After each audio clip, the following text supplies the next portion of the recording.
Welcome back to I Did This Instead of Killing Myself, stand-up comedy and lifestyle podcast I host out of my apartment. My name's David Bakker. It's the week of June 7th. So happy Monday. Hope you're having a good start to your week. My guest today is Adam Schulte. Adam is one of my best friends here in Greenville comedy. I really love Adam. I mean, he runs a mic here in town called the Radio Room Open Mic, and the reason Adam's special to me is because he's one of the first people to encourage me to do stand-up from the time that I was just starting out. When I still suck, but just he saw something and he's very supportive and encouraging, and that means so much to new stand-up comics. So we've become good friends over the last year, and I really enjoyed our interview. The conversation went long because we had a lot to talk about, so we went for like an hour, 45 minutes. So I hope you guys have time to hear the whole thing. We covered everything from competing economic worldviews, cancel culture, Adam's background as a Jew in West Virginia, which is I think that's interesting. And just had a great time getting to know Adam more, and I hope you enjoy getting to know him. He's a local booker. He does many comedy albums, and he's all over Greenville, so you'll want to check him out if you're in the area, either at shows, at a performance, or maybe at Muay Thai class. But anyway, hope you enjoy the interview. Before we get to that, this week in local comedy, really quick, week of June 7th, tonight there is an open mic at the Coffee Underground. It's a fun mic right downtown, run by Tom Emmons and Craig Holcomb, No Expectations Comedy. That starts at 7 o'clock. Sign up is a little bit before that, no cover. Tuesday night, I will not be having the mic here at my place. I'm actually out of town, so no Tuesday night this week. We'll be back next week. Wednesday night, Radio Room, hosted by Adam Schulte, 8 o'clock. No cover charge for that. And sign up is a little bit before 8 for comics. Thursday night, Jokes Out Loud. There will be a mic this week. There's a $10 cover charge, hosted by Brandon Rainwater. The show starts at 8. If you're a comic, highly recommend getting there at 7 o'clock or a little bit before that. There's typically a line to get on the list. There may be a competition this week. I'm not sure yet, but either way, there'll be a mic on Thursday at 8. So that's it for local comedy this week. Here's the interview. Welcome to another interview. Adam Schulte. Hey, everybody. I did this instead of killing myself. Great name, by the way. Adam started... how he always starts his open mics. All right. Okay. All right. We're doing it. Comedy, I guess. Get in here. Adam's very positive. I mean, relatively. Like, I'm not overtly positive. I'm just not. I think that's being overtly positive is just as draining as it is as being overtly negative. Yes. And I like to be as even keeled as possible. Right. And when I have to go either way, it's not like a fake thing. It's just, all right, going to work, that's normal. Driving on 85, it's a death trap. I accept that. I put my fate in my own hands. It's fine. And then, you get into a situation like a car wreck or a traffic jam. You can be naturally angry, or, you got your yacht rock radio on, you're just going, you're vibing. Well, you told me last week that you have a Sirius XM free trial, and that because of that, you were playing yacht rock radio in your commute. That was shocking to me. Why? Dude, listen, I'm from a certain age. Because you're a metalhead. First of all, I'm a dumb hardcore kid. Let's parse that real quick. But no, I don't know the difference. I'll talk all about the difference. I can do that for hours. But yep. I really do love yacht rock. I like smooth music. It puts me in a good mood. I know a lot of the songs because I'm, guys, this is what 41 looks like. I grew up listening to a lot of stuff on the radio as a kid, and a lot of that stuff, like those songs, just stuck with me. Mm-hmm. And I unironically, legitimately love listening to yacht rock. It's very good. Yeah. Songwriting is amazingly next level, and it puts you in a good mood. It does. You can't be mad listening to Kenny Loggins. If you do, you have like a self-inflicted brain injury. Right. Well, I'm glad you don't have that. But yeah, it's good to have Adam here. Before we get Adam is obviously we're gonna have a great conversation. I tell already, but I want to start by saying like how I know him. Adam's awesome. He's one of my best friends in comedy that I met over the last year, and the night I met you was at Radio Room. So Adam's been doing comedy a long time. Yep. But we met at the Radio Room open mic. Yep. And this was the second mic I ever did, and I didn't know where else to do comedy. I think Kelby told me, "Oh, there's this place at the Radio Room." Yeah. And then Adam was hosting that mic, so I met him there.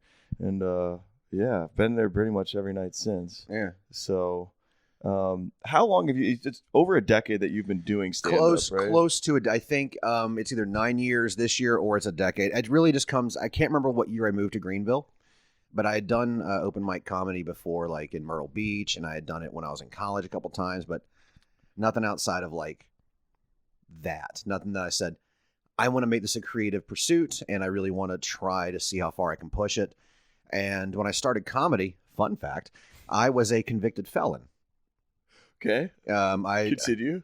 I had made some mistakes in my youth, and I had a felony on my record until like 35 when I got it expunged. Mm-hmm. So when I couldn't find good paying jobs, out of my group of friends, I had the plethora of shitty jobs, like delivering pizza, working at GameStop, just stuff that I was overqualified for, but I needed to feed myself and pay bills. So I would take on 2 jobs, 3 jobs at a time. So this is your early 30s we're talking here? Yeah. Before you started stand-up? Okay. Late 20s and went into my early 30s. And then I started doing a stand-up when I moved here. And I took it as a chance, like, oh, this is a job I can get paid under the table, and no one's going to care about my criminal background. No one's going to look at it in a different way. I can talk about it and be joking. And it became a real source of income very early on, thanks to the godfather of Greenville comedy, Nick Shaheen. Nick took a liking to me because I was very different from a lot of the other comics. I talked about very dark subject material. Mm-hmm. I was very personable and personal in relaying a lot of stuff that happened to me. And I think he liked it because I was purposely not clean. I was purposely not middle of the road. I had a very specific point of view. And because of that, I started getting paid shows. And the show that really kind of solidified me into doing this, I got to open for Joe DeRosa. It was one of my favorite comics. When I started, I said, all I want to do is open for Joe DeRosa. And then it went from that to I want to record a record. Okay. And then from that, it's like, I want to tour. And then from that, it's like, okay, now I want to start running my own shows. And then it just built and built and built and built. And here I am. So today. where did it start, though? Where was your first ever? Did you start at Coffee Underground? Was that your I first did. open mic ever? Yeah, the first time I actually like really cared about giving it a go, it was at Coffee Underground. I was number 16. It was November 5th. I had to look back in my phone. So the 5th or the 6th, Tom Emmons brought me on stage. Okay. And he even says it was my first time, and I did very well. And the other members of No Expectations at the time said, wow, that was really good. You should keep doing this. What was your first set? Do you remember what you talked about? My first set was an argument with my father that I had started dating a Hispanic girl. He bought me a box cutter to protect myself. Now, he bought me a box cutter for real. He bought me the box cutter to because we had just moved to Greenville to cut down cardboard. To protect yourself? Why? Out of racial prejudice that she was dangerous? Not so much that, but she was very feisty. Like she really was. Like she was very loud, which I appreciated. It helped me not be as quiet and reserved. She made me be social. Okay. She was also 10 years younger than me. So I was dating not like porno scummy, but I was dating someone significantly younger than me. Someone who had a lot of really cool perspectives on life. Listened to kind of shitty radio music, if we're going to be honest. But it brought me back out to being youthful and caring about things again. And when that relationship finally devolved into sadness and not talking, I was like, I guess I'll go do stand-up now. And that's really so that was what got you on stage, this failed relationship with this Hispanic woman. And that therefore was the subject matter of what you talked about. That was part of it. And the other part of it was being Jewish in the South. I wrote my first joke, my first real joke that night about seeing a smart car, but it had Hatchet Men stickers on the back, and then it had 2 juggalos in the front. And I said, guess just a regular fucking car now. Because I was like, because the car's no longer smart, because juggalos aren't known for their genius. And I talked about ruining someone's day at a Starbucks. Yeah. We just kept getting closer and closer and screaming, so I licked her. Relatable. Yeah. You don't strike me as somebody who likes Starbucks Well, I mean, or anything mainstream, really. I do to an extent. Like, I just couldn't afford a coffee machine. Uh-huh. I didn't have the mental capacity to operate a coffee machine, Yeah. and now I do, and now I make my own drinks. And thank you for the coffee, David. Yeah. So a lot of that stuff. Ooh, notifications. Look at Mr. Popular over here. No, that's all right. Oh, and I just talked about what was going on and how I wasn't from here and my initial perspective, and Yeah. I thought it was kind of cool that I did well. I ate shit my second time because I did the same set and I was like, oh, I can perfect this in a week. And like every. But it may have seemed less. Did it seem less organic the second time? Because you're like, okay, now I'm structuring it. Now I'm trying to make it versus the first time just speaking. Yeah, it felt like if you're a band, you record a banger demo or a banger 7-inch, and then you go in and you overproduce it. As you mentioned, I was a metal. I come from the world of punk and hardcore, and there is a distinction. And we can talk about that if you want to later. But I grew up listening to bands that would put out a demo or a 7-inch or both, and they would take those songs and re-record them when they got some money behind it, and the songs didn't sound right. And I kind of felt the same way about my second set. Mm-hmm. And it threw me because like I did really good. I didn't really do much changing. Yeah. And I was like, oh, I know what I did. I played myself. I just played myself thinking that I can just recreate that same energy in that The same moment. Yeah. You can't create the same moment No. to begin with. Yeah. That's an interesting thing. Like it's more than just the rote words or even the delivery. Like there could be something off about just where you are. Yeah. So you said, I want to know more about this, being a Jewish person in the South. Because you're from Virginia, right? West Virginia. West Virginia. Yeah, there's only like 30 of us there, but we're a tight-knit group. 30 Jewish. Yeah, there's only 30 of us. I think maybe 40. I think some of them have spawned. I'm not 100% sure. Tell me, what's that like? Jewish in the South. So I get Christ killer a lot. I get blamed for like anything that, the extreme right, if they got a problem, they go, it's the Jews again. I'm like, oh, cool. This isn't the 40s. Let it go. And as a Jew who like does not believe in God or religion, certain sects of Judaism really appreciate that because I'm questing for more and I'm looking for more knowledge. I'm trying to go deeper into things. And other Jews are like, you need to read the teachings. And I'm like, first of all, reading's hard. Second of all, it's 2021. When I was younger, 2018, 16, 15, whatever, 1999, I always felt this urge to want to find more. And if I can't see it, it's not real. Mm-hmm. If it's not tangible in some form of the 5 major senses, it's not real. And I need to dig, and I got to continue to dig. But I got a lot of hate from a lot of different groups of people. It's very frustrating. Yeah, because like, yeah, I'm Jewish. Who gives a shit? And we have 8 days of sadness, and we spin a thing of clay. No one cares. And it's one of those things where if you're constantly being blamed for things, it will take your head and put it in a bad place at all times. It makes you very nervous. It makes you very anxious. And you mix that with like, virulent racism, not reading, only a few teeth. And you mix it with these weird... these are the people in West Virginia you're describing? No, I'm talking about North Carolina. Carolina. West Virginia, they're like, oh, you're Jewish. That's cool. Can you help us dig this trench so we can, make some illegal moonshine? Yeah, I can dig a trench. Cool. That's the thing. People didn't understand. There wasn't a lot of anti-Semitism in West Virginia. Right. But when I moved to North Carolina, there was a ton. Mm-hmm. Like, there was a ton. Mm-hmm. And I had to deal with that. Mm-hmm. I eventually ended up stopped talking about religion. Just said, yeah, God's not real. It's all bullshit. Stop it. Do you believe in unicorns too? Do you? Uh-huh. Do you? And that kind of contributed to me being pushed into like skateboarding, punk and hardcore. It kind of being the person that I was, it pushed me into those other things. And I guess like outsider art and different perspectives that like were so far removed from that specific culture that I was living in that I kind of had to like forge my own way. And I'm glad I did. It was lonely and depressing and very rough, but so forge your own way out of what kind of your religious upbringing and your kind of misfit, being a Jew in the South.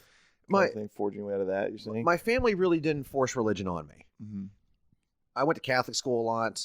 There weren't a lot of Hebrew schools in West Virginia, as you can probably imagine. There were groups, and there's temple and stuff like that. But for the most part, I wasn't really forced into religion. But all the good schools growing up were Catholic schools, right? So I got to grow up around a lot of kids that weren't Catholic, and I got to grow up around a lot of different cultures. So I had a different appreciation for certain things from a very early age. And I think that's pretty cool because it's kind of helped shape my perspective, because I don't look at things in normal perspective. I look at like oppressed, not oppressed, haves, have-nots. And that's kind of where I've always been. I don't look at it from any other perspective than that. That's really how I've tried to live my life. I don't try to subjugate people in the way that we're kind of forced to from media consumption, institutionalized learning. It's the haves and the have-nots. It's all it has been. It's class warfare. It's been that way our whole lives, and we'll find different ways to remove that, which is the actual goal, is to eliminate class warfare. And they'll bring it to, we hate this group for this reason. We hate this group for that reason. Let's hate this group for that reason. It's like, that's all subterfuge. This is the actual goal. It's class warfare. And I've always felt that way, even from a very young age. And that's been a good thing, because when you start removing the idea of you can be mad at this group of people because they look like this or they act this way or this is their way of life, you remove that and just see, oh, they're the have-nots like me. Why am I mad at them? These are the haves. They're the reason why we're all in this position. Let's actually get rid of these problems that are not real, these constructs we've been forced to learn, and actually go after the real enemy. And that's been like, it's a real heavy topic. Who's the real enemy? Real enemy is, I could say late stage capitalism and sound like every other like Twitter Marxist, but it's really the people that have purposefully made the world a worse place. The people that genuinely hoard wealth, that subjugate workers, that don't pay people well, the people that financially oppress people, and that leads to like mental oppression, sometimes physical oppression. I'm not some weird utopian, but I think there's a point where you got to look at things and go, there are people that control every aspect of our lives. And if you look back at Bernie Sanders, the 1%. The 1%. The 1%. The 1%. He's right. Is he rich? Yeah. But has he done a lot with his wealth? Yeah. Yeah. He's not running his money offshore. They're the people that are the actual problem are the ultra wealthy who don't want other people to have things, even the most basic of lives. They don't want them to thrive, and that to me is genuinely psychotic. Sure. Like, that's showing that you don't give a shit about anyone but yourself. So we have a little bit of a different worldview in this area. Yeah, it's okay. No, it's fine. No, but I don't mind exploring it because I think it's really interesting. Because I think it's way more nuanced. And I'm not just saying I disagree, but it seems like, so that's a collectivist kind of haves, have-nots. Yeah. That's a collectivist paradigm. Mine is more around rooted in like the individual. Like the individual is the most important, I'm going to say unit of analysis, but that's ripping off a Jordan Peterson line. And I don't know how you feel about him anyway. I can get my thoughts on Jordan Peterson real quick. Yeah, sure. Jordan Peterson, I know you're watching this. Of course he is. For every good point that he makes, he'll say something that either straight up, I don't want to say negates it, or comes in conflict with it. But he'll say things that maybe the verbiage is a little off. And a lot of his fans that I've met over the years, I wouldn't say I'm a blind ideologue of Jordan Peterson. No, but the people that genuinely follow him to the point like he knows everything. The same thing people like look at Joe Rogan or any other media superstar on any side. You could take Milo, you could take Alex Jones, you could take Rush Limbaugh, anybody, Larry King. You could take any of those people, and whatever zealots they have behind them will turn people off to even like giving them a chance or listening because Sure. they're just ready to scream their opinion down. And I feel the same way about Jordan Peterson. I don't. Sure. I'm ambivalent to him, but he's made a few good points about Okay. getting your life together. Yeah. Like I get that, but some of the other stuff's like Pretty it's extraneous. practical psychological advice. Yeah. Well, okay. So really quick, the difference I would say between my worldview and what you describe as the have versus have-nots, because I do see that. I don't acknowledge that type of thing exists in terms of the rich have it way better off than the poor, and there's problems with wealth accumulating at the top and things accumulating at the bottom. But I'm kind of sympathetic more so to capitalism because of what it's produced over the last century. So like, because the individual is what the system is based around, like property rights, individual rights written into the Constitution, and the institution, and then the governments that are, local, state, and federal around the individual. Those arrangements have allowed a lot of prosperity and peace and beneficial things to accumulate, despite all of the problems that have also arisen. I think when collectivist worldviews are primary, that's when you get problems with Nazism, socialism, communism, things that were experiments that played out. The problem is, though, when you get capitalism, you also get companies that emerge that are powerful. Yeah. And that can lobby the government to create very corrupt things happening within the capitalist system. Have you read Adam Smith's Hidden Hand? The Invisible Hand? Yeah, I always call it the Hidden Hand because of Thanks Darkest Hour. The Invisible. Have you read it? Yeah. An inquiry into the nature and cause of the wealth of nations to Wealth of Nations is the classic. Most people that talk about capitalism have not read that at all. Mm-hmm. And they go from like BuzzFeed articles. Yeah. So that's why I asked. It's not to be like, no, it's good that you read that. So and every idea that we're talking about in a vacuum, in a pure vacuum, makes sense to people in individual groups, whether it be socialism, whether it be capitalism, whether it be communism, whether it be collectivism. To those individual groups in the vacuum, it all makes sense. But the reality is people are people, and humanity is the devil, and there's a lot of evil and a lot of greed in Sure. people. So that's where the ideas and the ideals go from something really good and pure to bastardized. And that's something that you mentioned, nuance. Like that's a big part of it. Yeah. You don't add the nuance to things. You don't go, oh, this guy's a wolf in sheep's clothing. You don't see that Right. unless you add that nuance. Otherwise, it's just regurgitation from something you might have read and maybe understood. Right. Well, I agree that there can be wolves in sheep's clothing and people with malintent and everything, which is why you want to set up your institutions so that the worst person can do the least harm. Okay. And you want to check power. You want to check that. And that's kind of how our governments have been set up. There have been so many cluster Fs over. Lobbyists are scum. Get them out. Here's the answer. Yo, Yeah. lobbyist is not a job, just like landlord is not a job. I hate to tell y'all that. No, those are not real jobs. You have not produced anything. Yeah.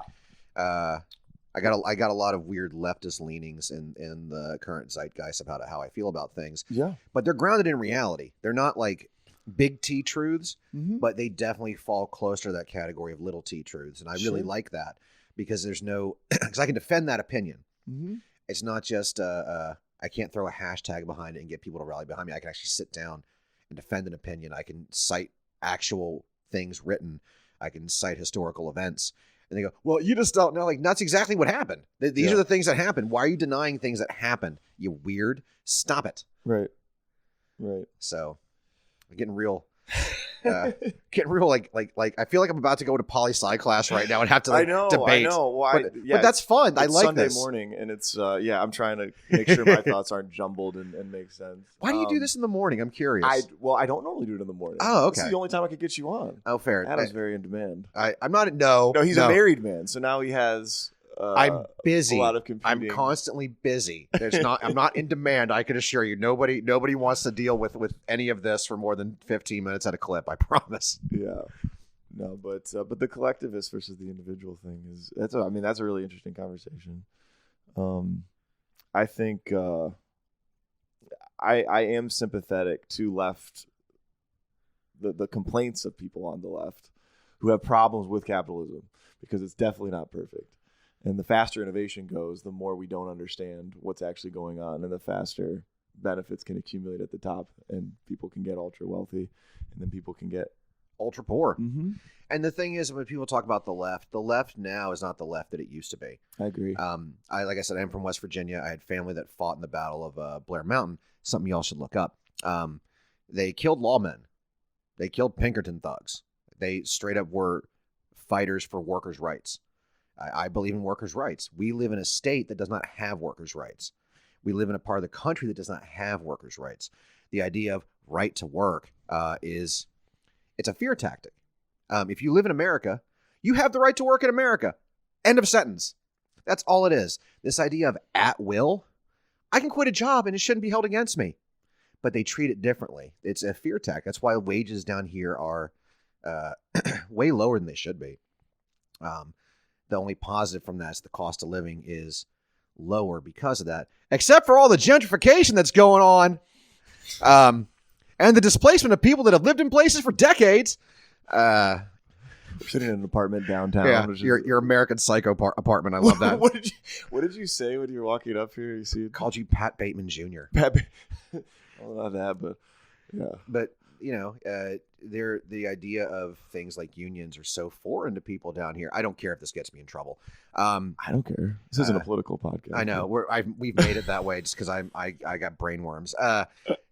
The idea of unions are so hated.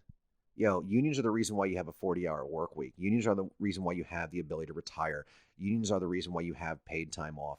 Unions are the reason why children aren't being forced to work in the mines. Unions are a good thing for the most part. There's been problems, yeah.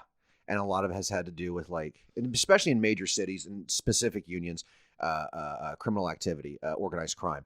But most unions don't see anything close to that. But the minute you hear the word union, people shut down. When I worked up north, I had to work for a union. I had to pay union dues. $4 a week ain't exactly breaking the bank. When I got hurt on the job doing construction, I had to tell my union rep, cool, you're going to be paid for the next 3 weeks. Stay home. You fell because of a mistake. There was an OSHA violation. You're good. I didn't ask for that. I sure as hell didn't ask to fall like a story onto my back from a broken ladder. No one ever asked for that. But they took care of me, and they covered my hospital bills.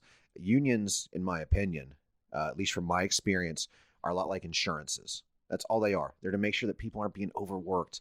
They're to make sure people aren't being underpaid. And when you explain that to people down here, well, I heard the mafia, and shut up. It has nothing to do with that. You heard about one thing in one specific instance. There's the overall sweeping notion of unions are good. It's just an insurance for the working man and woman.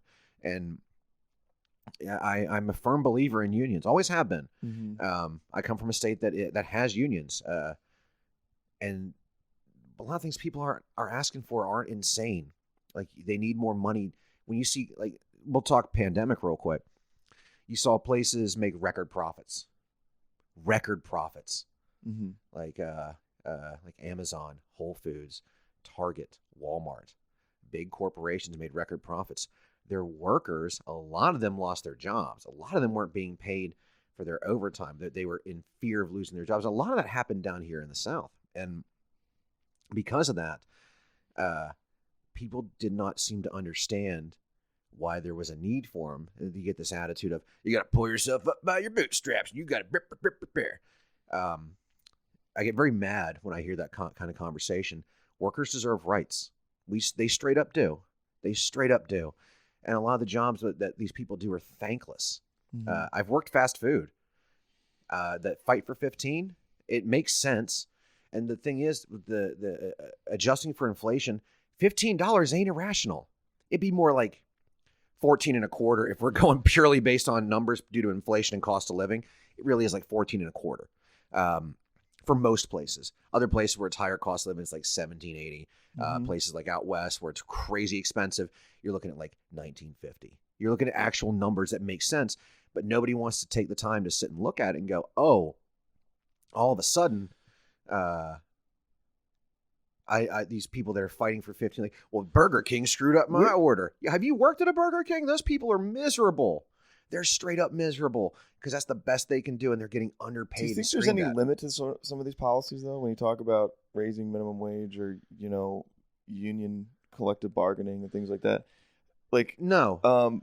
Because, I look at states where these policies are in place right now, and I look at the states that are highest debt, that people are leaving, highest cost of living, hardest places to do business. I look at California, New York, and I'm like, these policies don't work long term. That's because it goes. I'm looking at the evidence to your point. It goes back to like greed. There's no reason why an apartment like this place in New York would be like a year's salary to rent. Mm-hmm. A year's salary, and that's maybe with a roommate. Like that's like there's no need for that. Like there's genuinely no need for it to be that pricey. You're just being greedy at that point. Well, I think there's a demand too. There's markets in all these that are already happening that demand these prices.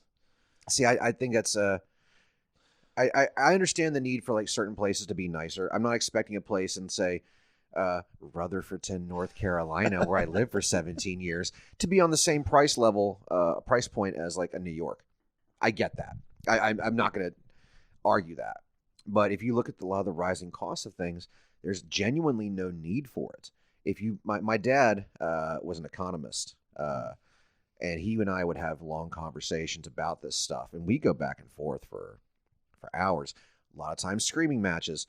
But you seem more partial to a capitalist worldview or he was when he was younger. And then as he got older, he actually saw, he was rational in it. He didn't just say this is the only way. He would take into consideration a lot of other things. Yeah. And you're talking about like various markets where these things kind of pop up. The cost of living should not be as outrageous. Like bigger cities, I get it, but it doesn't need to be where it's at. It makes no sense. People can't grow and thrive. It's just you're working to have a place to lay your head, and that's it. Well, cost of living can increase because of bad monetary policy. It can increase because of an inflated dollar. It can increase because of a policy that raises the minimum wage. See that? No, all right. The minimum wage argument. It was never meant to be what it's turned into. The minimum wage was really just like, hey, here's a part-time job. Here, get a few shekels in your pocket. That's all it was really meant to be.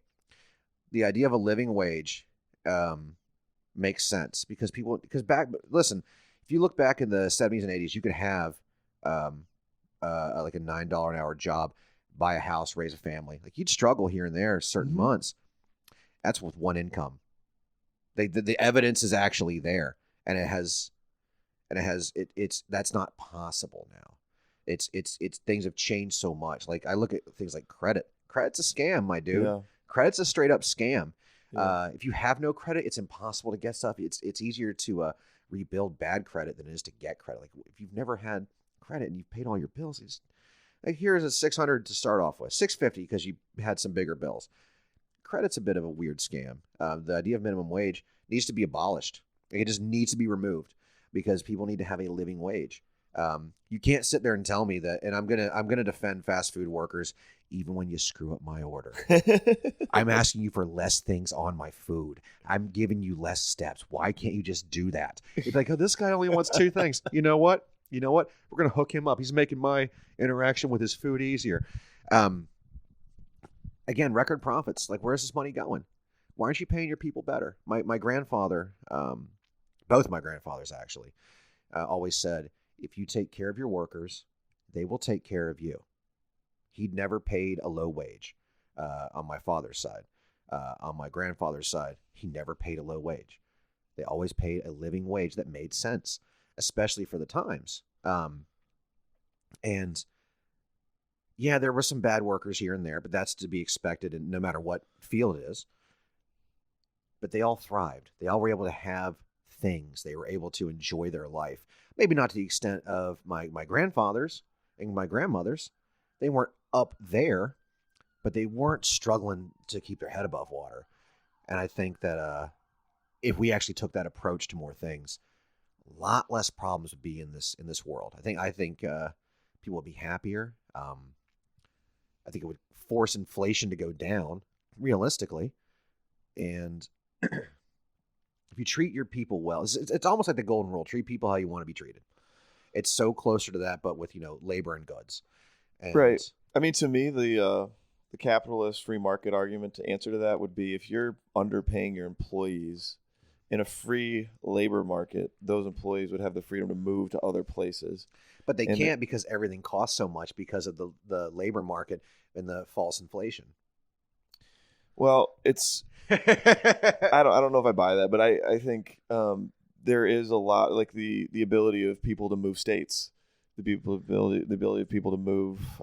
I mean, there is the fact that every exchange is voluntary allows for the possibility of equilibrating forces to happen in a positive direction overall. So not that there aren't problems with it, but I'm partial to the individual making rational choices that are best for them.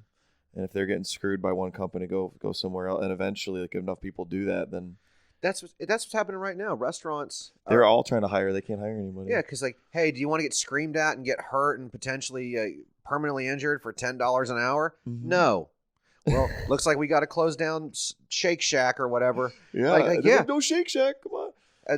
I was just picking one from where I used to live. Is there a Shake Shack around here? Oh, I don't know. No, it's Steak and Shake. It's Steak and Shake. And business owners, just want you to know, now that this kind of revolution is coming, make the decision. Pay them well. Pay them well. You will not have the problems that you have. People aren't going to be getting high in the parking lot of Taco Bell. They're going to be like, all right, let's get this prep done. We're getting paid decently. We can go home. Life's going to be good. That's true. Every job that I've been paid at well, I have literally been like, all right, I'm going to do the best that I can. Oh, someone's sick. Yeah, I can come in and cover. I'm being taken care of. And they'll do the same for me. And that's an attitude that not everyone wants to adopt or even. Well, if they do that though, and they have their own supply costs, and then they have to raise the cost of menu items, for example. No, because here, you know how they say you can't buy good press or good word of mouth. You can't buy that. If everyone is doing their job as efficiently as possible, and with at least like life in their eyes, not necessarily a smile. You're going to have people that are more apt to want to come back to those places. No, that is a good. Yeah, that's a fair. So like then I'm using my grandfather's businesses and my grandmother's business as well. So they treat everyone well. People came back. They knew there is something to be said for that. It is not all cutthroat. There's more gray in there. It's not all about bottom line. Yeah. I took there's a finance course I took once. It said there's like 5 drivers of business: cash, assets, profits, growth, people. And you can pull those levers in varying degrees. If you're all profits and no people, that's like your sweatshop. You know what I'm saying? If that's your businesses. culture. But if you're all people and you're not mindful of your assets and your profits, then you're going to go out of business. So you kind of have to have a mixture of those levers and be mindful of them at all times. Yeah. You can't neglect your workers at the expense. Yeah, but you got to be realistic in profits too, and your assets and everything. You have to look at how do you reinvest them, and what do you? Yeah, I would rather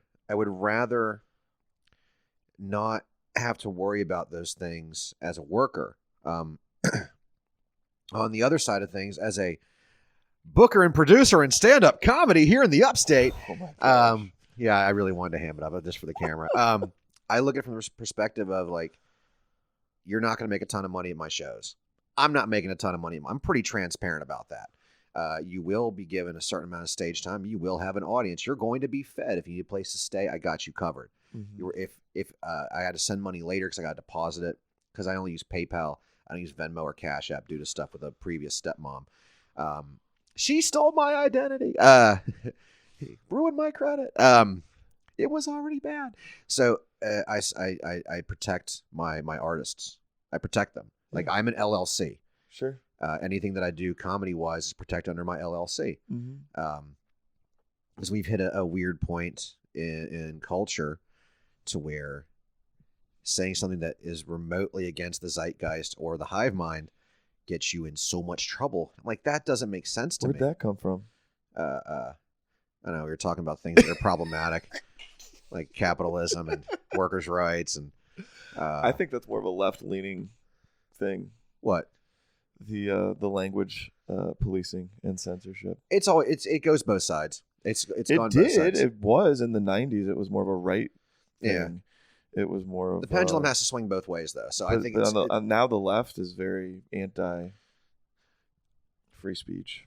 I know they're still both anti-free speech, just in various degrees. It depends on who's in the hot seat. Potentially. And that's the right is because they're, for the most part, and I'm painting with a broad brush, so don't get mad at me, not David. A lot of them have this weird fundamentalist Christian ideology. With the evangelicals, they ain't exactly at the soup kitchen, you know what I mean? Joe Olstein and people like that. I would agree with the Joel Osteen thing, but I would disagree that's a pretty broad brush. But I said I was painting with a broad brush, No. so I covered myself. No, I can't stand the Joel Osteens though, because We have one here in Greenville. Evangelical, I'm sure. There's a guy in Charlotte called Stephen Furtick who I think is Creflo terrible, and I will go on the record of saying Creflo Dollar. he's a con artist. His name has dollar in it, and you're helping him buy a G6. You sheep, stop it. Well, see, that's why I don't like, because I think there's Christianity gets lumped in with that. That a lot of that comes from the plenary indulgencies from back in the day. The what indulgency? So plenary indulgencies, you basically bought your way into heaven. Okay. When you went in this Catholic church, and if I'm wrong about just being the Catholics, they have a lot of things going on that no one wants to really acknowledge or fix. But the plenary indulgencies, which I believe was a Catholic thing, you would go confess your sins, you give them X amount of money, now you get to buy your way into heaven. Mm-hmm. Yeah, it's similar now with the pastor profiteers. Yeah, who imply that's a really good term. I never heard that, so I just learned something. That's dope. Oh yeah, I think that I didn't make that up for sure. I don't care if you did. I think it's dope. But yeah, the implication is you will be blessed if you. Yeah. Give not them that money. tithing isn't biblical. Tithing is. Tithing's always been there, but it's never been like in exchange for this kind of. Yeah, it's always been like, hey, I had a really good week. My bills are covered. My savings is covered. Took the family out to the bread and fish shack. You know what? There are people that aren't doing as well as me. Yeah. Here's some coin of whatever denomination. It seemed to be kind of an acknowledgement that this is not. Like, I'm grateful to God for blessing me with this. This is not my own. I'm blessed. I'm going to acknowledge that through this 10%. Yeah, and sometimes people give more. Sometimes people give a lot because they've had such a good life, and they're like, you know what, this isn't all just for me. It isn't all about me. And I think that sort of selflessness, because a lot of people are doing. That's why you had the envelopes, which I thought was always cool. I always thought the envelopes, the anonymity, you don't. Yeah, you could pack $1 in there if you're a little kid. You could pack like $10,000 in there if you're just bankrolling a major business. That's gone away. It's gone to and I forget the exact parable. Again, I have not read any real religious text in a long time, not since college.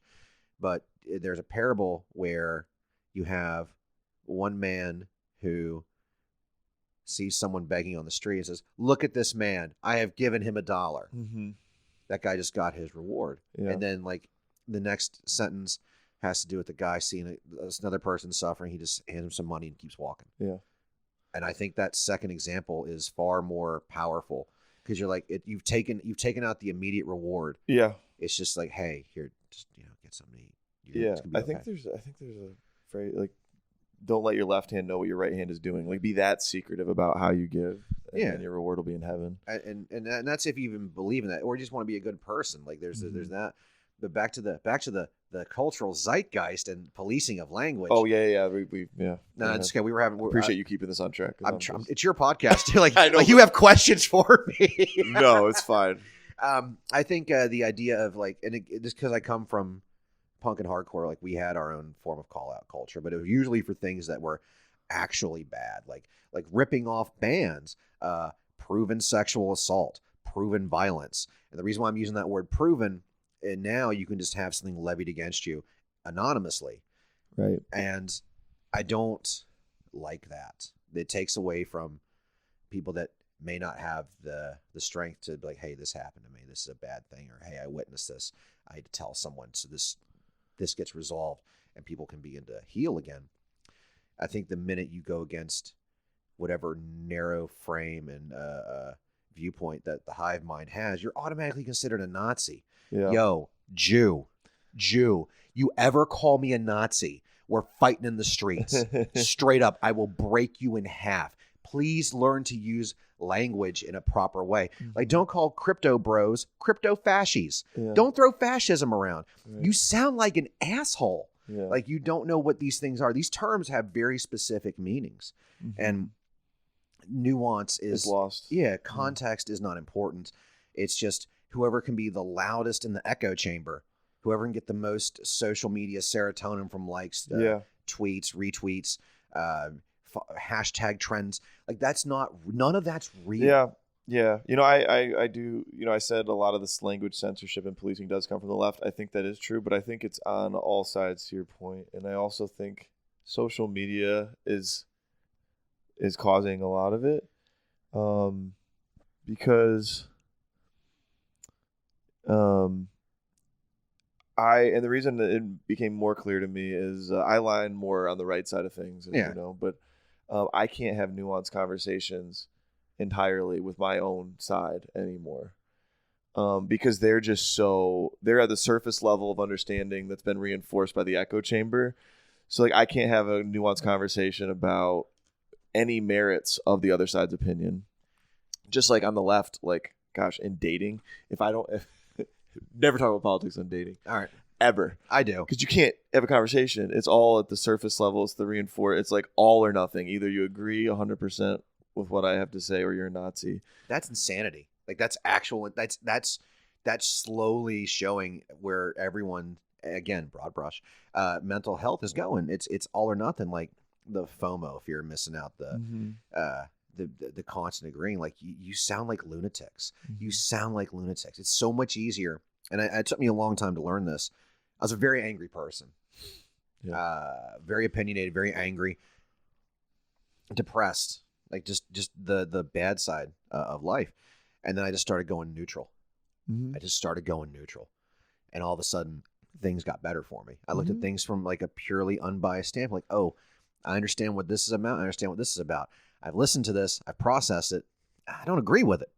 I've listened to this. I process it. I don't agree with it.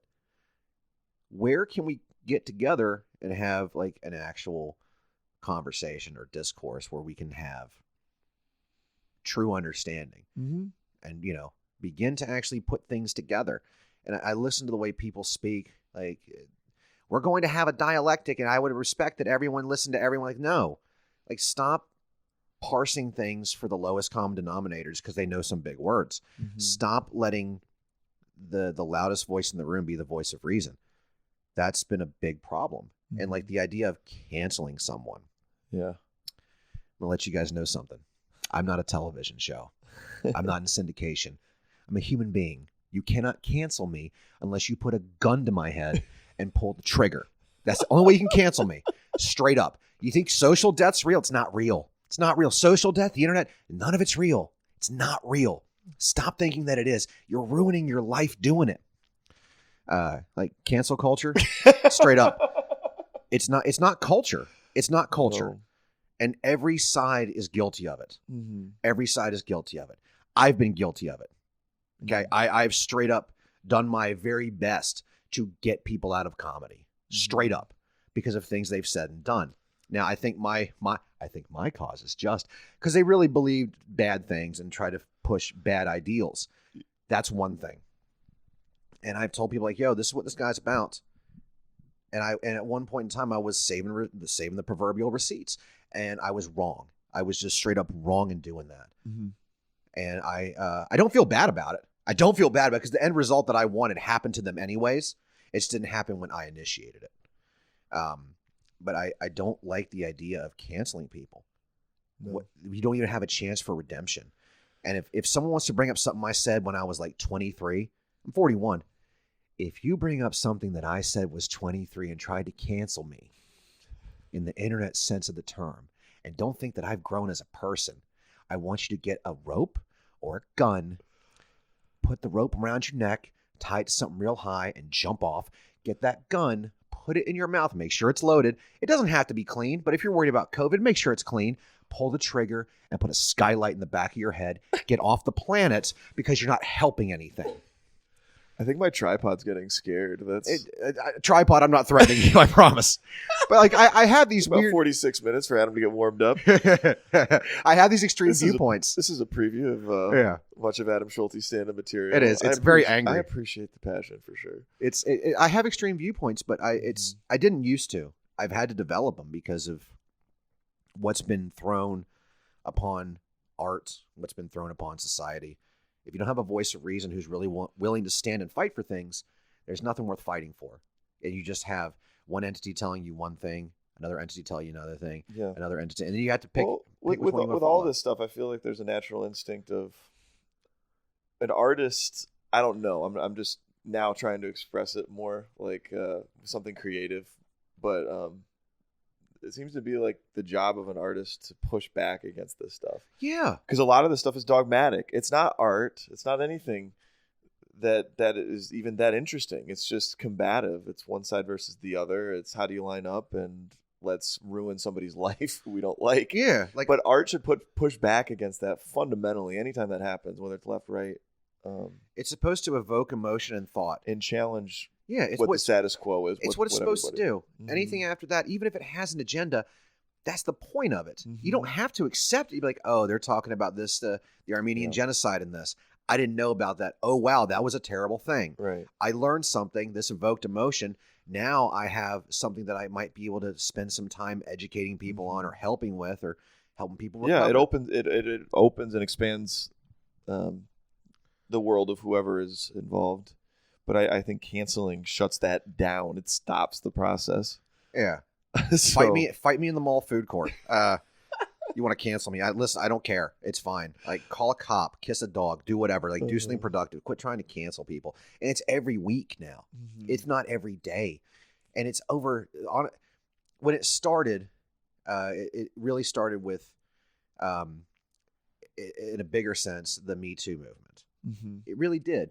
And we, as a society, especially believing women who had been truly victimized by actual monsters, there's been justice. Those people have a chance to heal. There's been some good things of it. But now it's been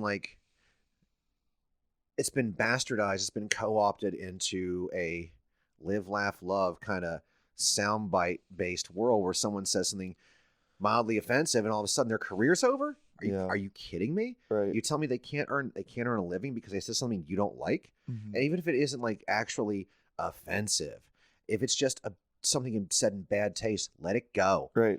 Let them be like, hey man, I made a mistake. Sorry. And be done with it. Mm-hmm. Like, you look at various comics. Yeah. And I'm about to be real unpopular with a lot of people with what I'm about to say. So it's fine. No one's booking me anyways. Support Bill Cosby. No. I'm going to go through the three that like really affected me that I've argued the most about. Yeah. We're going to start with Louis. What Louis did, make no mistakes. I'm not supporting what he did. What he did was misconduct, not assault. Was it cool? Absolutely not. But it wasn't lumped in the same category. Right. Or it shouldn't have been lumped in the same category. Like, here's the extreme side. Here's more in the middle. Like, oh, that's not cool, bro. Yeah. He atoned for it. But people kept on wanting him to apologize to a bunch of groups. Like, he had nothing to do with your group. Uh-huh. It's only the people that his lives he affected. That's it. What kind of apology? How much of an apology do you want him to be broke? Yeah. He has kids. Right. He did something very bad in someone who has like a good heart, someone who lives a pretty good life, doesn't go out of their way to harm people. He did something bad. Not this bad. Right. The Aziz Ansari thing. I don't know a lot about his story. What happened? My you can wife. assume it. I mean, Okay. you can brush over it real quick. My wife and I had a conversation about it. And she read the article. It came out on like I don't remember. I want to say it was Jezebel, but if I'm wrong, I'm wrong. It was something more akin to that world of writing. He went on a date, and the girl said that she sexually assaulted him. But in the conversation that she was given the story, he kept asking, "Are you okay? Is this okay?" He kept asking, and the things she harped on the most were like the chicken wasn't right, and he didn't order the right wine, and it wasn't as she built it up in her head that this date was going to be something more, and it was just like it was a disappointing date. Again, it was built into something way more. Yeah. And she even said that he kept asking, "Are you okay? Are you okay? Is this okay? Is what we're doing fine?" But it was taken in such a way that people were mad at him. Yeah. That blew my mind. Mm-hmm. And then there was the Chris Hardwick thing. This one really upset me. For those that don't know, Chris Hardwick, creator of Nerdist and the show At Midnight and a couple other things, he's married to a Hearst. And his ex said that he was virulently abusive, violent, sexually abusive, et cetera, et cetera. He's married to a Hearst. They have more power than like governments. Do you think they wouldn't have vetted him to let them marry their daughter? Are you have brain damage? Like those people, and they're the Hearsts are on a level that most of us will never understand. Hardwick didn't do anything wrong. He lost a lot of friends that wouldn't back him. Right. And that's the other thing that this culture has created. No one's going to back people for fear of repercussion. Yeah. Like that's weird. Like, who do you have to depend on? I have my driving gun to depend on, and I have my cats. Yeah. Like that. If that's all I got, then I have to be adversarial. I have to be ready to defend everything I say and do. Yep. And if you don't like it, that's fine. You don't have to like me or what I do. But if you associate everyone that I do stuff with just my opinion, you're so much in the wrong that you're causing a bigger problem in the long run. Mm-hmm. And if you don't recognize that, you're going to continue to keep that problem going. And the next generation is going to see it as normalcy. And it's going to get even worse. And it's going to become, like, I don't want to say full-blown neo-fascism, but it's going to be pushing towards that. It is in a way, because it's restricting thought and an exchange of ideas. Because you're so fearful, if you say anything. Even Chris D'Elia, who I am not a fan of. I mean, neither. But I was gonna, His when they presented the evidence to what he was saying to these young girls, he would ask, "Are you 18? No, I'm out." Yeah. They purposely cut that off. They cut that, and that's the problem. No one wants to hear the whole story. They want to jump on things immediately. Like, there was the thing that bothered me real quick about that one was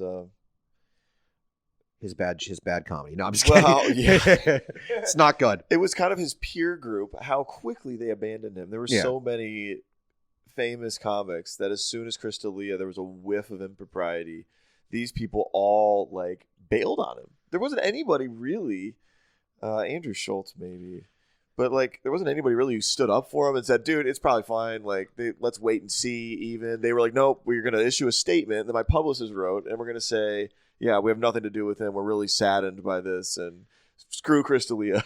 And Chris was like, "What the?" I mean, everybody chill out. They were so fearful of it, they distanced themselves, and I think that makes comedy worse anyway. Like, you should kind of have an attitude of "I don't give a shit." You can't even wait for the end result, right? To be like, let's do some research. Like, I'm gonna go off on one from my other life. Recently, there was a show in Tompkins Square Park where, as a Madball, Blood Clot, Murphy's Law, and someone else played. And it bothers me that I should know this. I've had this opinion. What are these bands? Hardcore bands. They played a show in Tompkins Square Park. Okay, I'm trying to track. Okay, that's okay. And the shows looked fun. People got real mad that it was a super spreader event. Well, we're at the point where like a large portion of America's already been vaccinated. Anti-vaxxers are not going to get vaccinated. They're not going to wear masks. You're going to, they're going to do them. But I can't speak to the people that attended the show, but I can speak to the people that put it together. They've been doing shows like that for years. We needed hardcore as a scene. Needed the Band-Aid ripped off. Everyone wants shows back. Mm-hmm. What people don't understand is these bands, a lot of their money comes from touring, if not all their income. Right. A lot of these bands have families. You're denying them the ability to make money, and we're at the point where they need to be on the road. If I lived in New York, would I have gone to the show? Yes. I live in South Carolina. I'm not flying up to New York for a Tompkins Square Park show. Just bottom line. But then they started attacking other people. They attacked Joe McKay, who runs This Is Hardcore Fest, the big yearly thing he does in Philly. He's a Philly dude, very nice dude. They attacked him for putting it together. They went after him. It's like he just went there to see his friends and hang out. People keep wanting normalcy. They keep wanting it. Right. But we give it to them, and they freak out. Yeah. It's everything is a triple-edged sword. It's no longer a double-edged. It's a triple-edged sword. And you're damned if you do, you're damned if you don't, and you're damned if you have an opinion. Yeah. And it's very frustrating. Like that Tompkins Square Park show. Like, I'm going to talk about it on my show tonight, and I have much more detail too, but I wanted to go over that because I wanted people to understand my perspective. Like, if you want things, when they're given to you, you don't get to freak out and be cruel to people that are trying to make your life better, that are trying to bring you back to normalcy post-pandemic. You don't, so if you want normalcy, then you start to take steps to do it with these shows, and then you freak out. Like, I'll give you some inside baseball, speaking of which, because you can blame the Tompkins Square Park show on me, because I'd gotten some less than pleasant messages when I started doing the mic at Radio Room last year. Like, a lot of people got mad at me, like, you're putting people at risk. Just context, Radio Room was one of the first mics open when COVID was happening in July, I think, was when you started it. June. Wow, June. Yeah, it was June 15th was the first one that Yep. So Adam was catching flack for opening with COVID. Yeah, and I did everything I could. I said, look, we have the mask, we have gloves, I have hand sanitizer, I have wipes, I have the temperature gun. If you come out, fantastic, wear a mask. I'd prefer it. If you don't want to, just whatever the venue's rules were. But I was getting, people were trying to cancel me, and I was just like, suck my dick, fight me in a parking lot. Fight me. I'm not gonna listen to you and not do it. You weren't coming to these shows anyways. You're not the kind of person that backs up what they say. Like, I have a great sense of humor. Then come share that sense of humor with us. I love to laugh. Then come out to the show. We spaced the chairs out right. We did everything we could because I wanted some normalcy. I wanted people to enjoy things again, and it wasn't happening. Zoom shows are cool, but it's different. It's a different kind of show, right? And I wanted people to have fun again. And people came after me. It's fine. I'm still doing them if not because like I didn't stop because of shame. I did it out of spite to be like, I'm not stopping because you're fake upset at me. Right. Stop it. If you're, like I said, if you're not going to put a gun to the back of my head and pull the trigger, maybe find something else to yell about. But because I want my life to go back to as normal as possible. I lost a lot of money from not being able to do shows. Last year was rough for me in general. I lost 9 people and a cat. I lost my last living relative. I could barely see my father during COVID. We had to FaceTime, which if you've ever had to explain FaceTiming to the 70-plus-year-old crowd, kind of difficult. But once we figured it was cool. But like, I lost my connection with the ability to see my father whenever I wanted. I had to jump through hoops because of it. I suffered a Great Depression. I had my job forcefully changed on me with no option. I lost money from that job from being forced to have lower wages and losing my bonuses. I lost a lot of myself.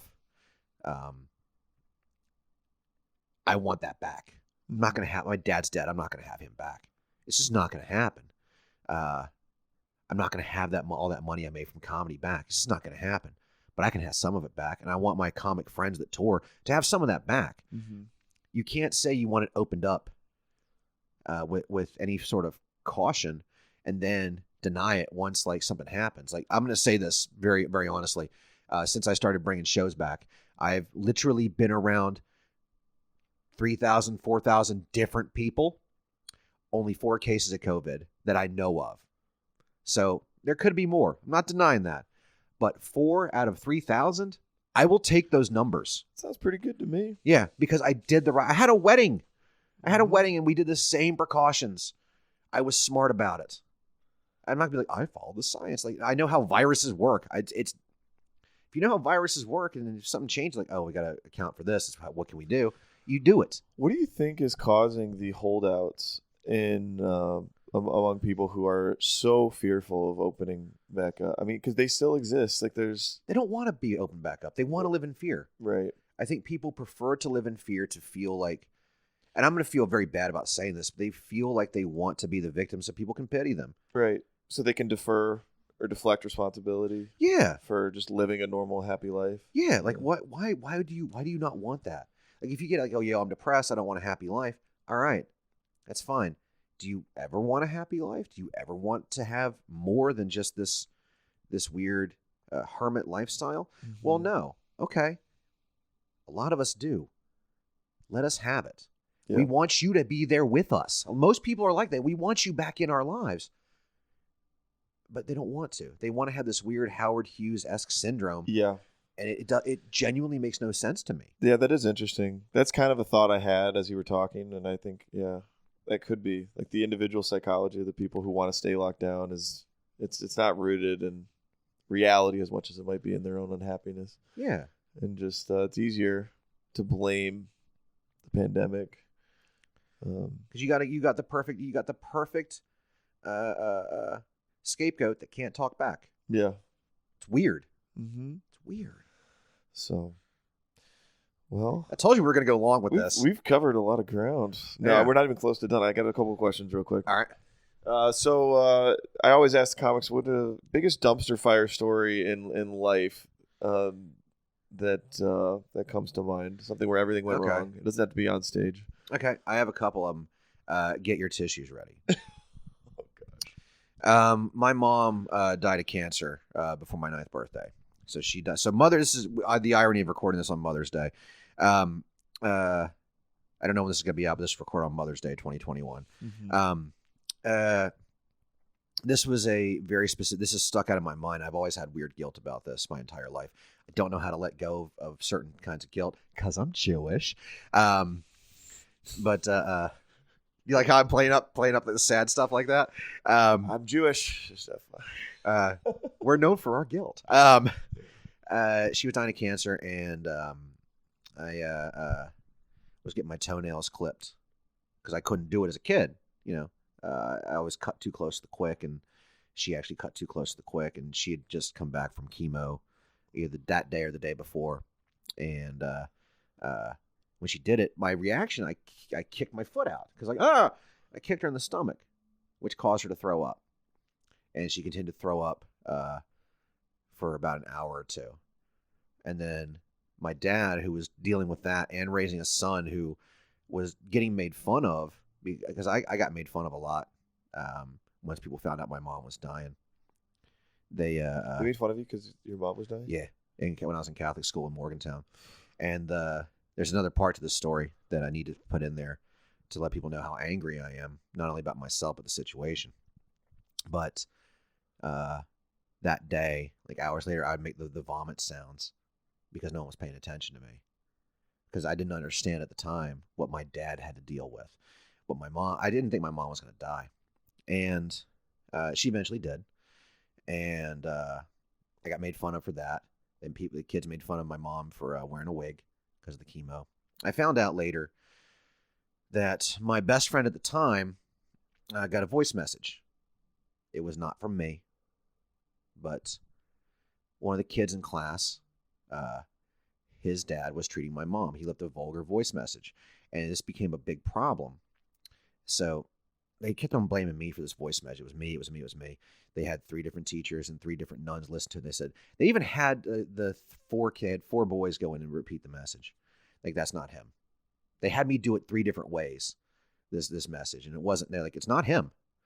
Turns out it was the kid whose dad was treating my mom. That kid got punished. He stopped treating my mom at a very critical point. And to this day, I blame him for killing my mom. I eventually saw him in an elevator, and I let him know in no uncertain terms that if I ever find you when we're alone and there's no cameras, I will kill you. I will fucking kill you. You ruined my life. You ruined my father's life. My dad almost killed himself because of what that doctor did. And it was confirmed by 2 different nurses who couldn't say anything because they were afraid of losing their jobs. So that was a big dumpster fire. A lot of that, I kept that guilt and I held that with me. I still hold it with me. I don't know how to let that go. The making the vomit sounds, and I guess my way of dealing with that was threatening. You made the vomit sounds downstairs in the house in an insensitive way, like yeah. But I was a dickhead kid. Uh-huh. But I still carry that because I don't know what my mom went through at the time. Now I kind of have a better perspective of it. And my way of, I guess, compensating was threatening to kill a man who killed my mom. I will never not believe that. That's never going away. That is going to stick with me until the day I die. The other dumpster fire. Yeah, I told you I'm gonna bring the tears. Like I'm not losing my emotions because like I've dealt with it in my own way. The other thing was when I moved to Greenville, my dad got married to a con woman, and she financially decimated my father. Almost made us homeless. Dad came down here with like an amazing credit score, got a bunch of back pay from the VA. He knew I was trying to make a better life for myself. This woman came in and took so much money from my father, took so much life from my father. Like I was put in handcuffs no less than a dozen times since I've been in Greenville. Because I had a criminal record, the police were more apt to be like, well, maybe he's a danger. I was exonerated every time. It didn't matter. My dad would listen to this woman. I was almost homeless a couple times in Greenville. Mm-hmm. People knew what I was going through. And there were other comics that like would say, you know, I feel real bad what you're going through, but I can't let people know that. Because if I'm associated with you, I'm going to lose friends. There's only like 4 of them that said this. That really upset me. I was at a very critical point in my life. And I don't think people really understand. Like, I'm a gruff asshole. Mm-hmm. I come from a very different world. I've had to fight my entire life. Either in the physical form or the mental form, I've had to fight past a lot of obstacles. And when I tell people like my struggles, they think, oh, you're just garnering for attention. Like, yeah, I am. Because you asked me a question, I'm answering it. You don't like it because it's not on the same level of yours. I eventually repaired my relationship with my father. We got a divorce, but the damage was done. It really fucked up our relationship. Like we were at each other's throats. He would have freakouts, and I worked in mental health for a long time, so I knew like PIC, NCI, A and B. Those are like ways of controlling out of control clients. And I would just hold him, and he would freak out, and he would say her name. She's going to get you arrested. She's going to get you arrested. I'm like, I'm your son. And once, like, there was a point, and it was December 13th, 2015. I had a bad feeling because I hadn't seen him for a while, and he had moved into this other place with this woman. And I went to see him. He was at death's door. Like, he was on the verge of dying. One of the things he said to me as he started breaking down in tears was, please take care of my kitties. Don't let anything happen to them. Another comic had to come to calm me down. I was ready to burn the house down. I was ready to hunt her down. She left my father to die. She knew that he couldn't get around real well. He didn't have his meds. She didn't feed him. She didn't bring him anything to drink. She didn't help him get clean. Where he lived was pure squalor. Like I lived in like, slummy college apartments and stuff. And like, this was worse than that. So this woman just left? Yeah, she left to New York to go to a party. And while she was married to my father, she cheated on my father, got engaged, and, she left him to die. She straight up left him to die. And when I tell people stuff like this, they don't really understand. Like, I'm not afraid to die. I'm genuinely not. If I'm dying in a way that I think is for a good cause or something that I feel is the right thing, I'll take that death. Mm-hmm. I don't really have like, school shooter style list of people I don't like, but there's like 5 or 6 people that if they were just Thanos off the planet, I think the world would be a better place. And I'm never not going to have that opinion. I'm not the world's greatest person, but I sure as hell haven't put people through that. Right. And again, I carried that guilt of not being able to be a better kid when my mom was dying. I carried that guilt of not being able to convince my father to get out of that situation faster. I did my best. He eventually did. Well, he recovered from that, though. Yeah. That's that situation in 2015. Yeah. I mean, he passed last year. But. And, I had him for a few more years. And I remember our last conversation. And this was a point. Like I talk about, I have a really good bit about killing myself in a Target parking lot because I have my driving gun. It felt so cool during those hot summer days. My last conversation with him was, hey, here's Yaku. She looked pretty. She's kind of avoiding the camera. A sweet little girl. Cat? Yeah, one of our cats. And I was like, Dad, I love you. I'll call you when our next break happens. And he's like, I look forward to it. I was like, I don't feel so well. I was like, make sure you call somebody, get him out there. And we said we love each other, and that was our last conversation. And later that day, like when he didn't answer at 7:00, I knew something was wrong. They did a wellness check. They said, you need to come over here. And I was like, he's gone. And I didn't sleep. I didn't sleep at all. So if I slept, it was real. Mm-hmm. So like I just continued on my day. like I normally do. Like I went to Muay Thai the next morning. I let everyone know that night, like, hey, I might be a little fragile for a couple days, but I got to keep going. And I subsequently lost my job because HR really didn't want to work with me with what I had to do. I didn't honor my father's final wishes. And take some time off. Well, the first thing they said to me was, you have 2.5 days PTO and 3 days bereavement, not I'm sorry for your loss. That's what HR said to me. Yeah. And at that point, I was like, I don't need to be here anymore.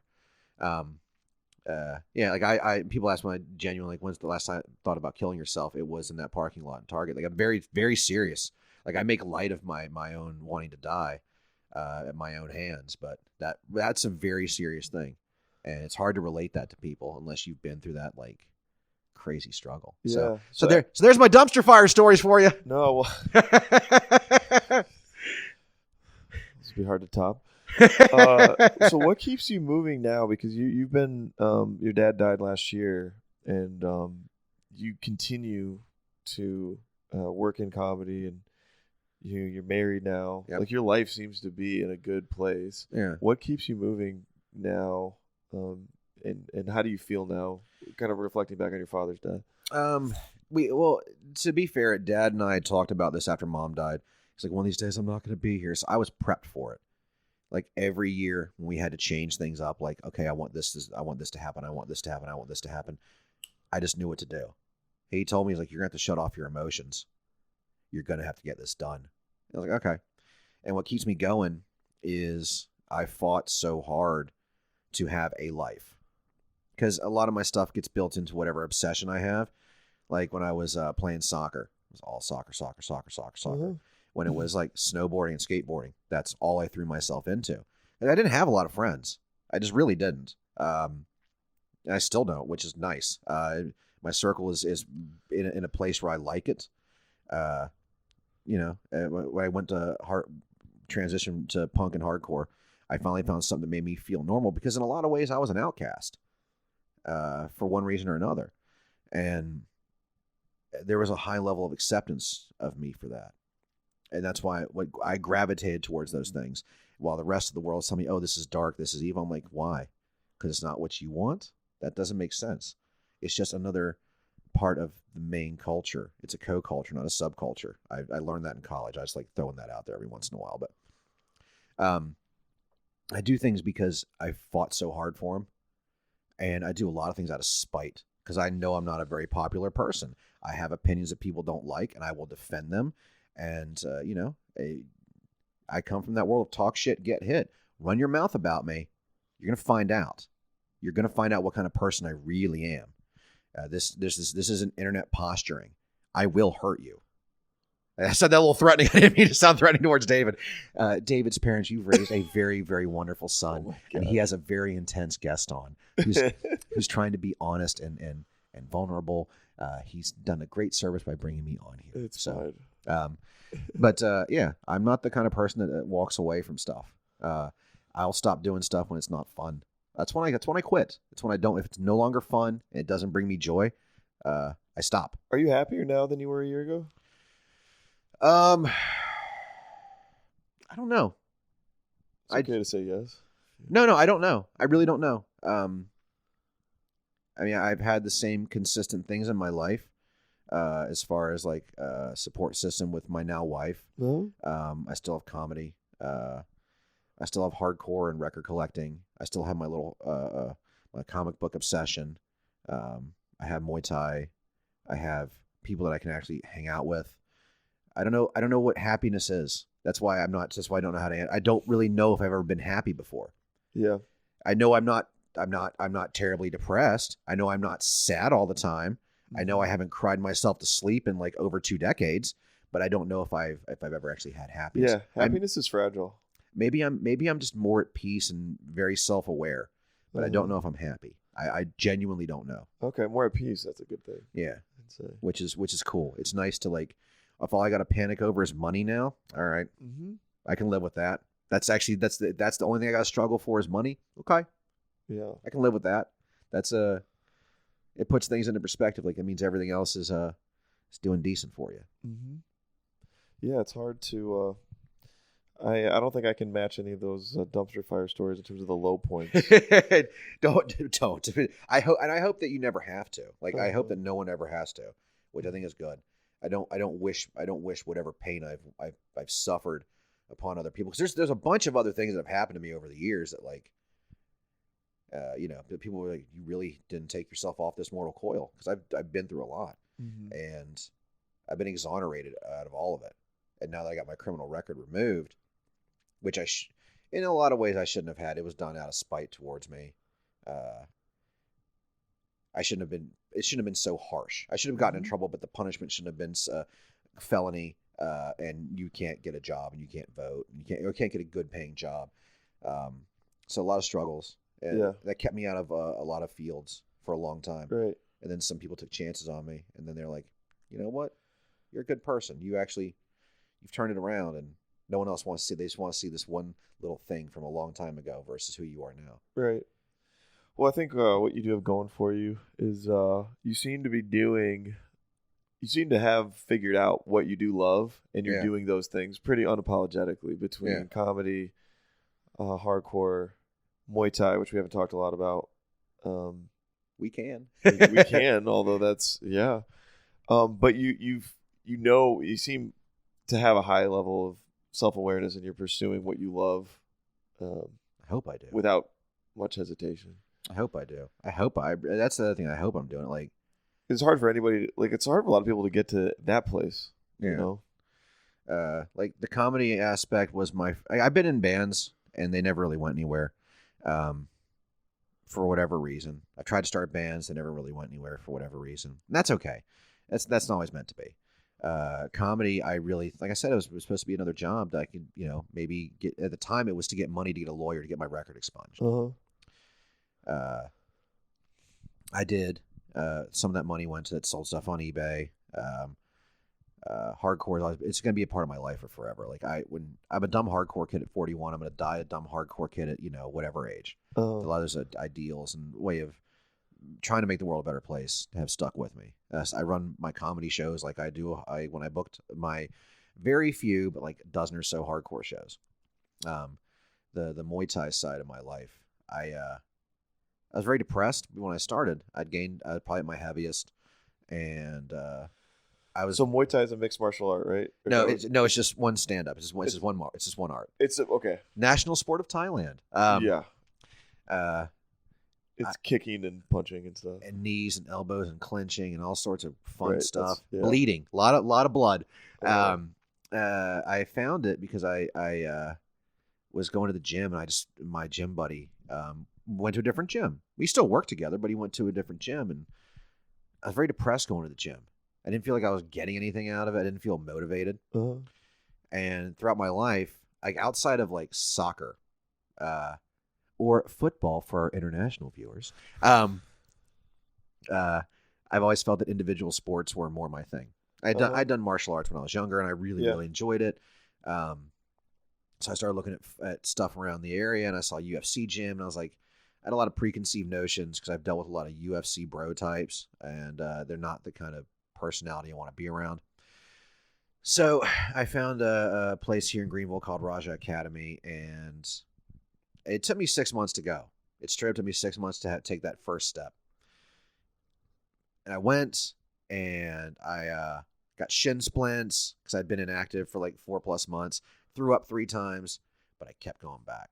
And the stuff that I learned from people there, not just the physical side, but the emotional side, the mental side, maybe in some aspects the spiritual side that I choose to not use that verbiage, that I'm going to deny that verbiage. Maybe that's helped. And I made it to coach level. I've lost 80+ pounds. I've kept it off too.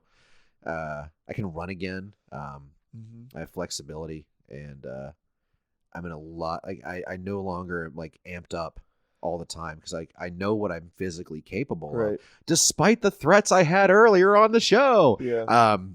How long have you been doing Muay Thai now? How many years? It's been 4 years, 1 month. 4 years. Wow. Yep. And it's put me in a lot of peace because I actually have, like, comedy gives me the mental and emotional catharsis. Sure. Especially the mental side. Yep. Muay Thai has the other component of the emotional side because it keeps me calm, and it definitely has the physical catharsis. So you put all that together, you have those three things giving you peace and helping you build as a person. You now have the ability to look at things in a perspective that isn't a damaging one. Sure. You're not being vengeful. You have the ability to help. And I've in the last 5 years or so, I've really applied the mental and emotional side of comedy mixed with the emotional and physical side of Muay Thai. I've used that, I don't want to say positivity, but maybe frankness to help encourage others. And for people that like are just starting in anything, I'm going to give them real advice, whether they take it or not. It's up to them, but I'm not going to mince words. I'm gonna be like this, if you want to get better at XYZ, this is what you got to do. Yep. You got to practice it. And some people do it, some people don't. But I'm not going to be the person that's going to sit back like, well, I know best. Like, look, here's what I think would help. Do it or don't. Yep. It's up to you. You've been given the keys to the car. Drive or don't. Yep. Adam's great at that, by the way, in terms of encouraging and developing new comics or new people at his gym, which I tried, and I haven't been back. You should. I know. I'm still kicking that around. But yeah, like, big shout out to Adam for that, because there's I don't know how many new comics have been on stage at the Radio Room in the past year. Last count was 52. 52. Yep. And a percentage of those have stuck with it, Yep. or remains to be seen. Yeah, I'd say But some of them just want to do it one or two times. I ain't gonna be mad at that. Some of them have continued. I'd say if we had to put it down to like a retention rate, I'd say 50% are active or semi-active. And I used to not be encouraging. I used to tell comics to straight up quit. Like, quit. You're not good. You're not good. Quit. some people need to hear that, maybe. Yeah. But sometimes it's not the person, it's the material. It's like, if you're not going to change this, quit. Right. If you're not going to listen to other people, quit. And I've been very vocal about it. Like, there was a long time people thought I destroyed Greenville comedy. Yo, you can't destroy something that, like, has a shaky base. Yeah, it doesn't really exist yet. And that was at a time when a lot of people left Greenville to move to other states. In general, the comedy leaders, and everyone had their own view of what this area should be for comedy. And I'm like, it's art. Don't limit art. Right. And that was my big thing. Like, I don't want this to turn to a clean comedy scene. It's dumb. It's dumb. It's dumb. It really, I'm not saying it has to be all gross. It has to have constant bad language. It doesn't have to be racist or sexist. I just think it's limiting, right? Yeah, if you say, well, it has to be clean. Why? Yeah. Well, we're the leaders. Well, you need more leaders. Yeah. And I became a de facto leader. I didn't want it. But I guess I'm here. Yeah. Might as well take whatever, idea of influence or power that people think I have. I might as well take it and try my best to use it for the right ends, the right means. So how old were you, do you think, when you developed your understanding of, like, you kind of got this motive being figured out, like, between stand up for your emotional creative stability, Muay Thai, I think and probably then your daily job, covering your bills, just living life? I mean, I think a lot of it came what the kind of person I wanted to be. I think a lot of that came around my first stepmom, my dad's second marriage, because I saw how not great they were as people and what they really wanted me to be. And they would say things like, yeah, man, being popular is more important than being smart. I'm like, you sound like a fucking asshole. You sound dumb. Please don't reproduce. Yeah. And again, this goes back to me not having a lot of friends. I got made fun of for not having friends for the longest time. And I did. And we just, not everyone hung out every night together. It's weird. Sometimes people need space. But I remember, like, being early teens. I think that, like, punk rock and hardcore was really the first thing that really developed certain ideas, ideals, and beliefs in me. And throughout the years, I would pick things to see if that would bring me some sort of creative fulfillment. And sometimes it did, sometimes it didn't. And sometimes I would fail miserably, but I'd keep trying to the point, like, okay, maybe rollerblading isn't for me. You know what I mean? Maybe wearing soap shoes, trying to grind rails that are entirely too big. Maybe that's not for me. Maybe that's for people that have better balance. Right. But I at least tried other things. And I think because I pushed myself.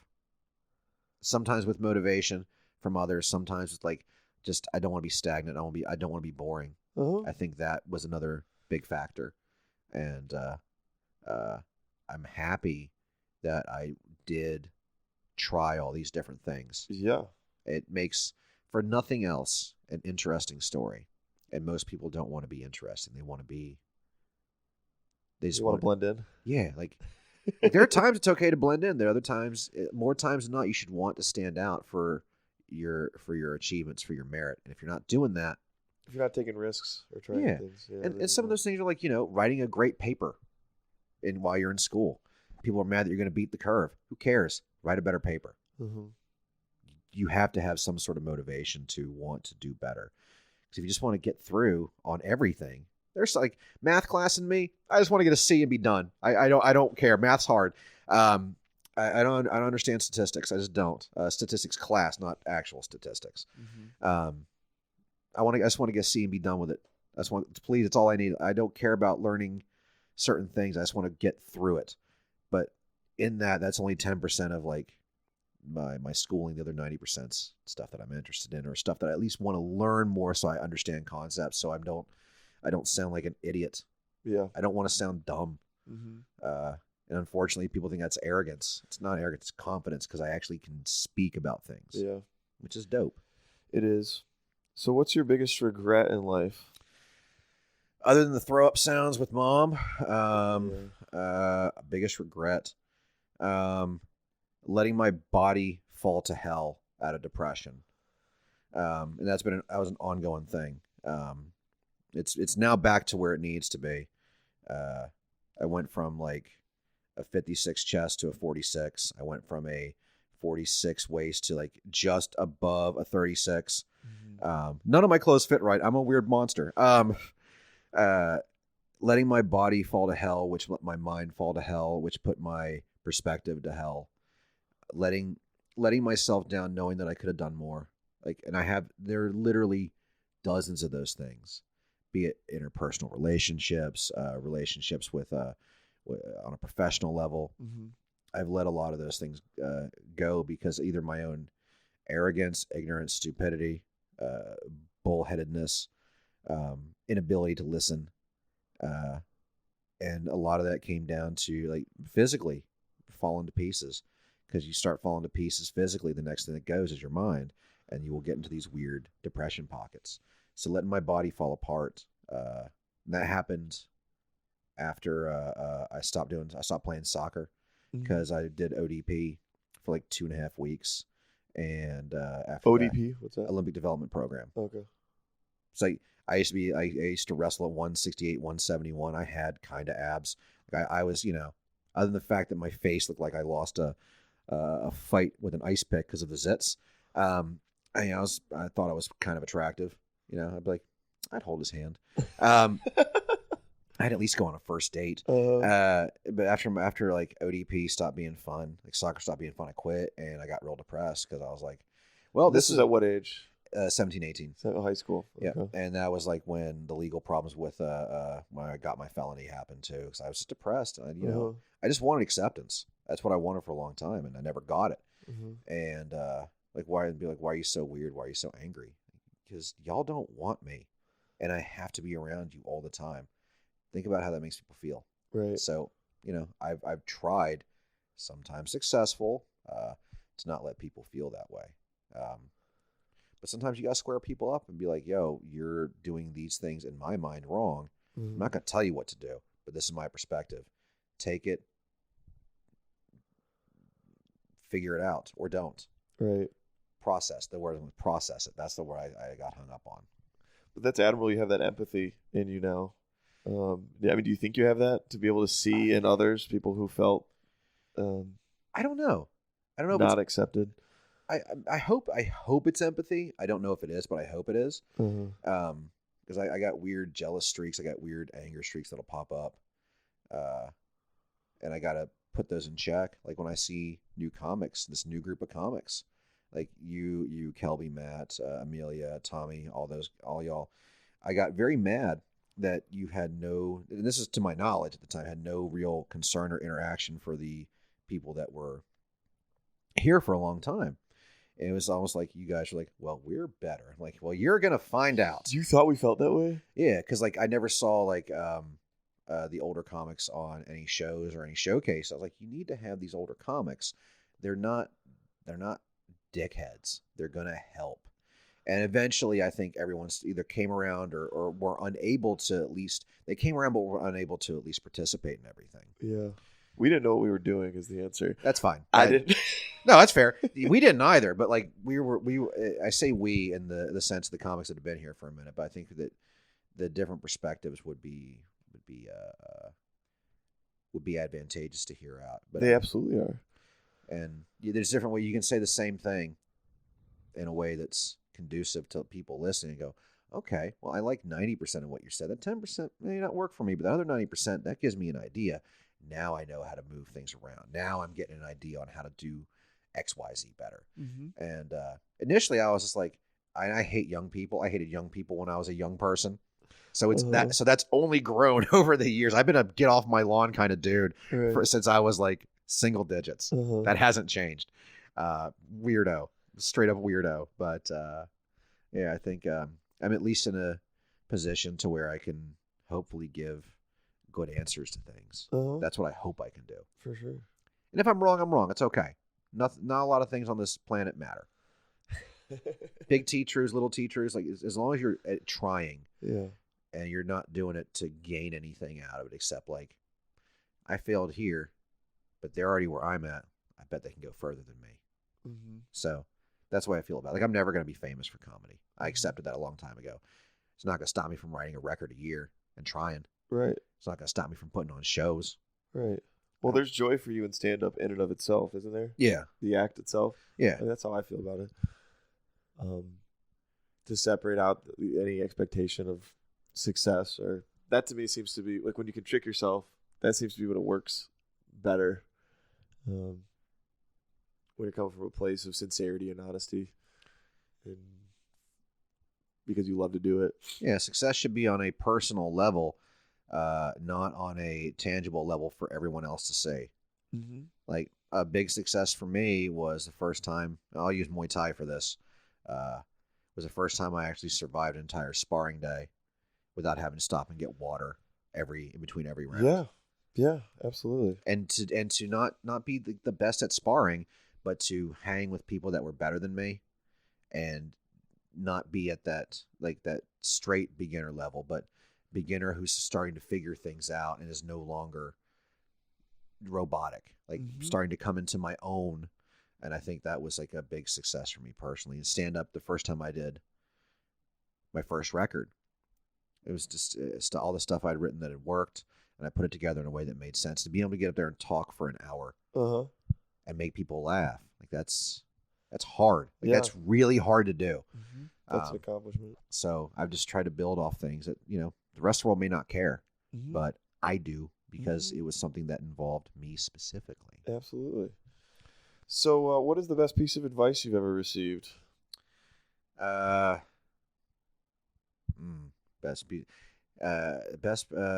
be an asshole. Like honestly, that's one of the, don't be an asshole. And that encompasses so much. That means, look at things with a perspective, process things, accept it that you like it or accept that you don't, be able to have a conversation. Don't be an asshole. And then, it goes to me like, don't be closed-minded. There's so many different facets you can pull from that one phrase. And I think that's an important one. I think it means if you can't be super nice and kind, you can at least be neutral. And don't be an asshole. It's fine. Just don't be an asshole. It really is that simple. Yeah. And people overly complicate it for fear of weird backlash for things that don't matter. Mm-hmm. Yeah, and you give that piece of advice or a version of it at the end of every mic you do. Be kind to one another. I'm Adam Schulte. Have a good night. Yeah. It's not performative. It's actually how I feel. And I think I'm willing to bet that some people think it's performative, but it really is how I feel. And, people that have known me for a long time, we're talking like 15, 20 plus years, they know I've always felt that same way. So it's not performative. It really is me. Yeah. I think that's good. I hope it's good. I think it's good. I think it's really good. I mean, to me, like, you meet people as you get older in life and everything, and you kind of develop a radar of like, okay, this person is kind of fake. This person is maybe a good person. You gradually learn over time, who they really are. But, for all of your rough around the edges parts, you are a really good person. Well, thank you. I'm grateful to have gotten to know you last year. So girlsame.gif. Girlsame.gif. Oh my goodness. I love that gif. I love that girl. She's the way she says that in that stupid gif. Like she's gorgeous. And I'm like, girl same. Like, yeah, I'm with you. I'm with you. We could have coffee and talk about dumb books and stuff. I could be into it.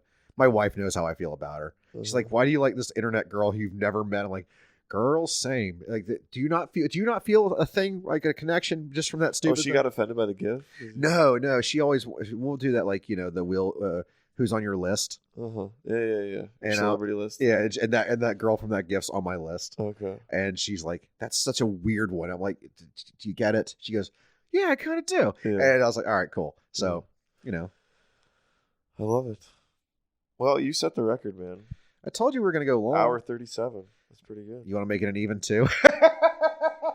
We can. All right. But I was going to let you, before we get into the other stuff, your show, Hugs and Hardcore. Yep. And where can people find you on like social media and stuff like that? All right. I can be found at Twitter, very rarely, at the handle GetSick828. You can see me flex my amazing record collection that tens of people care about on Instagram at GetSick828. You can find me on Bumble. No, I'm just kidding. I don't have a Bumble. On Facebook, you can find Hugs and Hardcore. It's a private group. There's a lot of big snitch energy out there, especially after you're born after like 1992, 93. A lot of big snitch energy where I play records. People seem to want to report me to social media demigods. But it's a web show that I've based off of the Extra Grind podcast, Worst Possible Timeline, and Overnight Drive, and I've combined it into a live web show. And I've taken things like reaction videos, like live reactions. I don't edit anything because one, I'm lazy. Two, more importantly, I don't know how to. Where we talk about hardcore things going on in that world, where I'll show records off. So the Hugs and Hardcore page on Facebook. There's Stone Grown Comedy, which is the main hub that where I run all the comedy stuff out of. So all the shows, the paid shows that we have throughout the area. Right now, we just have the flat. We're working on some other stuff. We're going to see how that pans out. And I'll post about the Radio Room, which is every Wednesday, except when Radio Room starts having shows again, which is totally cool. I want them to make money from their shows. That's what they're there for. They're cool giving us a platform. Every Wednesday, 8 o'clock, Radio Room. Yep. Sign-ups for 7:30-ish because I don't know if I'm going to be there on time. Sometimes, I got the bubble guts. Sometimes, I forget. Sometimes I legit forget that I have to run a mic. And once a month, Queen Momo, who is a member of Stone Grown Comedy, and I want to enforce this upon the listeners more than anything else. She runs the only all-women's showcase and open mic in the upstate. She's the only one in all of South Carolina. I can't speak to other places, but there are women who have done comedy here, and I would like for them to be more prevalent. A lot of white girls. A lot of white dudes. A lot of white dudes. A lot of white dudes. A lot of white dudes. A lot of white privilege going on. Well, privilege is... Well, I wouldn't say privilege, but that's another conversation for another time. But I like that she does that. It also gives me a break. Mm-hmm. Sometimes I'm just tired, man. Life beats you down. It's just the way it is. Just the way it is. But that's my socials. You can find me on Facebook. I probably will look at you and be like, friend you. You'll leave in like a week. I'll say something real wild because sometimes I just like to throw dumb stuff out there for no reason, or I'll recycle a bit that I started from like 5 years ago. I was like, oh, MS-DOS 13. Where was I going with this? MS-DOS 13. Yeah. Just something dumb like that. And I'll pull out and I'll think I had something for this. Yeah. Because I constantly write. But because I constantly write, I lose paper. Yeah. I tried putting it in my phone, and then it gets buried under other stuff, or